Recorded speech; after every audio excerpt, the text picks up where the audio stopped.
Hi, my name's Peyton. This is Jacob. Hello. And we're just going to jump straight in today, okay? Okay. Okay.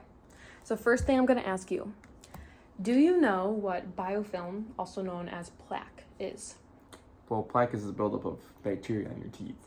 Mm-hmm. That's essentially what it is.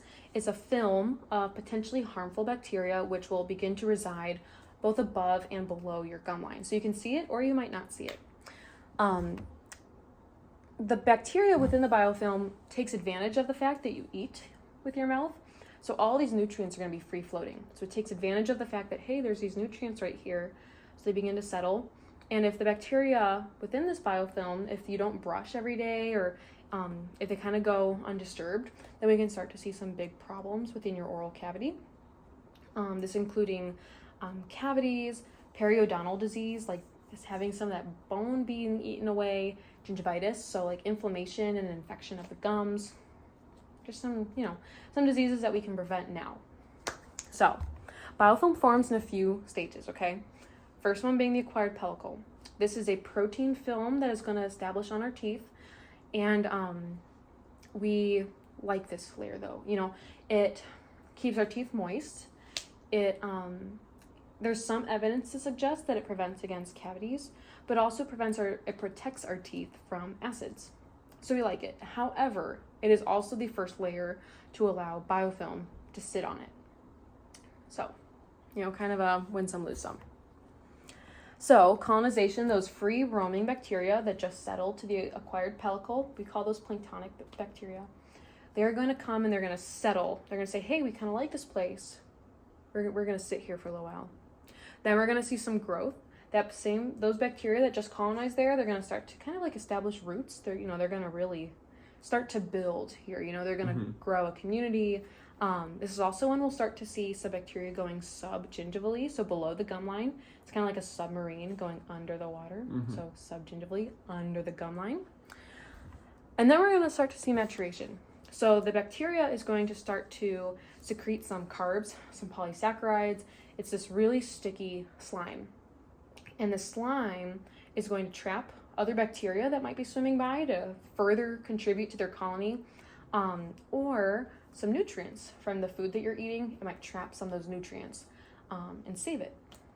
So we're really starting to see some inflammation now. So those red, really angry looking gums. We also might see some crystals now, which is the beginning of calculus formation that we'll get into in a minute. Now we're going to see dispersion. The bacteria within our mouth,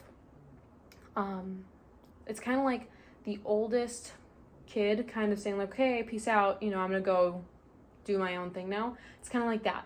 Some of the bacteria within this initial colony is going to start to disperse. They're going to go form their own colonies, their own, communities elsewhere in the mouth.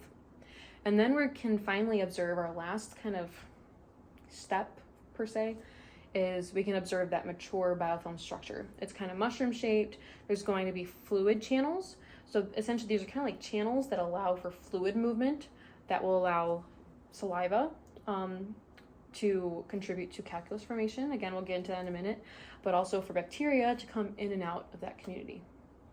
So, okay.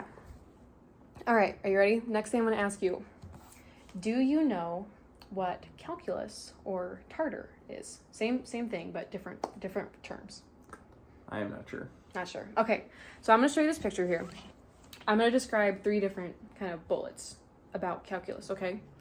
First being what calculus is and how it forms from dental biofilm. So here's this picture. Do you see that kind of, it's not normally this brown, this is going to be caused from staining, but that really kind of orangey, yellow looking stuff is, that is calculus. So essentially calculus is mineralized biofilm. So it's biofilm that there's actually a salivary duct right here. So where, how sometimes you can like accidentally shoot spit out from underneath your tongue? Yeah. Okay. There's a salivary duct right here. And because those teeth, these are on the tongue side of your bottom of your jaw teeth, basically. There's so much saliva right here, you get a lot of calculus formation.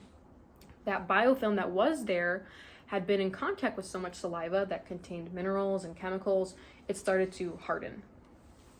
So, does that kind of make sense? Yeah. Okay, so essentially calculus is biofilm, but it's been hardened because of contact with saliva when it's above the gum line. Okay.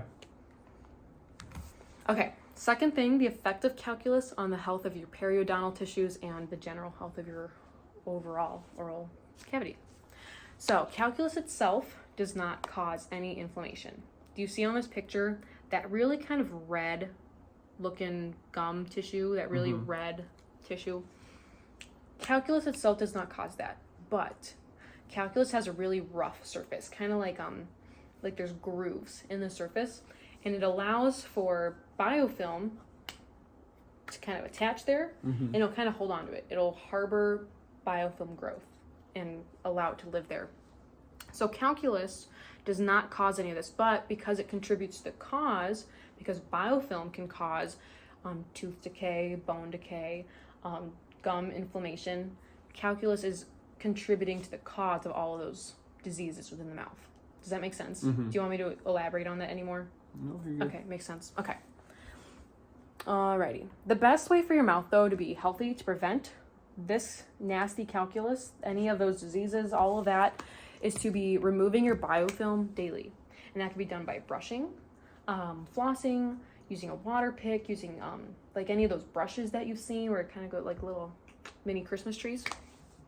But it's important to begin these preventative measures now because it's harder to maintain this than just prevent it now. So, again, brushing, really important.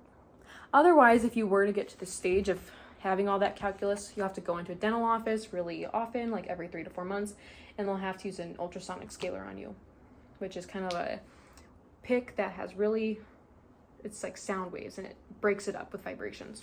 All right, any questions? Nope. Great. Right before 7 minutes. Thank you guys. Have a good one.